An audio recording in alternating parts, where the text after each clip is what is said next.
नमस्कार, मी धनश्री भिडे. लोकवृत्तमध्ये आपलं स्वागत आहे. पाहूया दिवसभरातील लोकवृत्त. सरकारचे लाडकी बहीण योजनेकडे लक्ष, मात्र इतर योजनांकडे दुर्लक्ष. लाडकी बहीण योजनेकडे अतिरिक्त निधी वळवल्यामुळे निधी अभावी अनेक योजना ठप्प. कराड तालुक्यातील गोळेश्वर येथे होणाऱ्या खाशाबा जाधव क्रीडा संकुलाला राज्य सरकारचा 25 कोटींचा निधी मंजूर. उपलब्ध निधीमुळे क्रीडा संकुलामध्ये खेळाडूंना लवकरच आंतरराष्ट्रीय दर्जाच्या सुविधा मिळणार.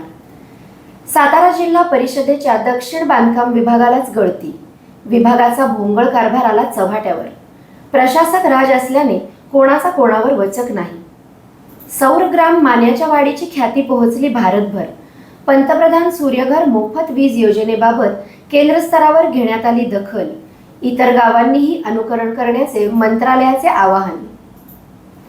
सातारा शहरवासियांची सोमवारी बँकेत आर्थिक कोंडी. शनिवार रविवार सुट्टी आणि तिसऱ्या दिवशी सर्व्हर डाऊनमुळे खोळंबा. नागरिकांना मनस्ताप. साताऱ्यात दरड कोसळली. मुसळधार पावसाने मोठे नुकसान. साताऱ्यातील केसरकर पेठेतील हरिजन गिरिजन सोसायटीकडे जाणाऱ्या रस्त्यालगत दरड कोसळली. सातारा शहराजवळील डीमार्ट समोर एक भीषण अपघात. अपघातामध्ये रस्त्यावरच गाडी झाली पलटी. अपघातामध्ये कोणतीही जीवितहानी नाही. गणेशोत्सव काळात आवाजाचा दणदणाट धोकादायक. इमारतींसाठी संकट. पालिकेच्या धोकादायक इमारती धारकांस नोटिसा. गणेशोत्सव मंडळांनीही काळजी घेण्याची गरज.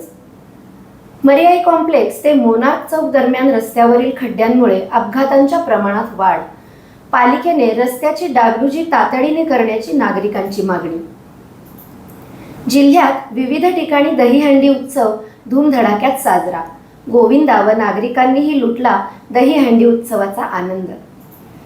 कास पठारावर साद घालतायत अनेक नयनरम्य धबधबे.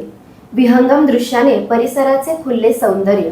अद्भुत नजाऱ्यांनी पर्यटकांसाठी पहिल्यांदाच पर्वणी.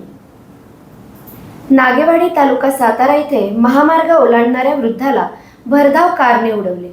वृद्धावर जिल्हा शासकीय रुग्णालयात उपचार सुरू.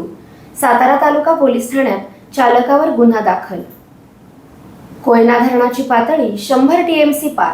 महाराष्ट्राची भाग्यलक्ष्मी समजल्या जाणाऱ्या कोयना धरणाची पाणी पातळी 100 TMC वर पोहोचली आहे.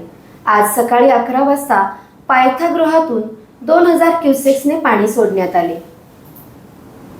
कोयना कृष्णेच्या पाणी पातळीत 5 फुटांनी वाढ. गेल्या काही दिवसांपासून धरण क्षेत्रात पडत असलेल्या मुसळधार पावसामुळे व धरणातून सोडलेल्या पाण्यामुळे पाणी पातळीत वाढ.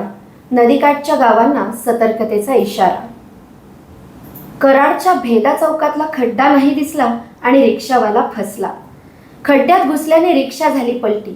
भेदा चौकातला खड्डा बनतोय मौत का खड्डा.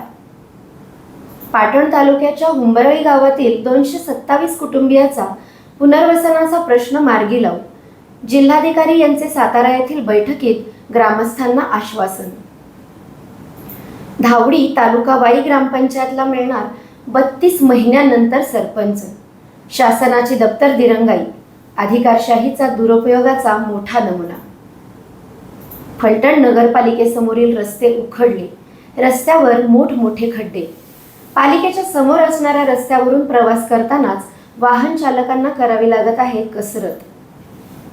मायणी तालुका खटाव येथील बस स्थानकामध्ये अनेक सोयीसुविधांचा अभाव. काही गाड्यांचे थांबे बंद तर मुक्काम बसही बंद होण्याच्या मार्गावर. पुसे सावळी शहर परिसरातील रस्त्यांवर खड्डेच खड्डे. खड्ड्यात पाणी साचल्याने वाहन चालकांना करावी लागत आहे कसरत. बांधकाम विभागाचे खड्ड्यांकडे सोयीस्कर दुर्लक्ष.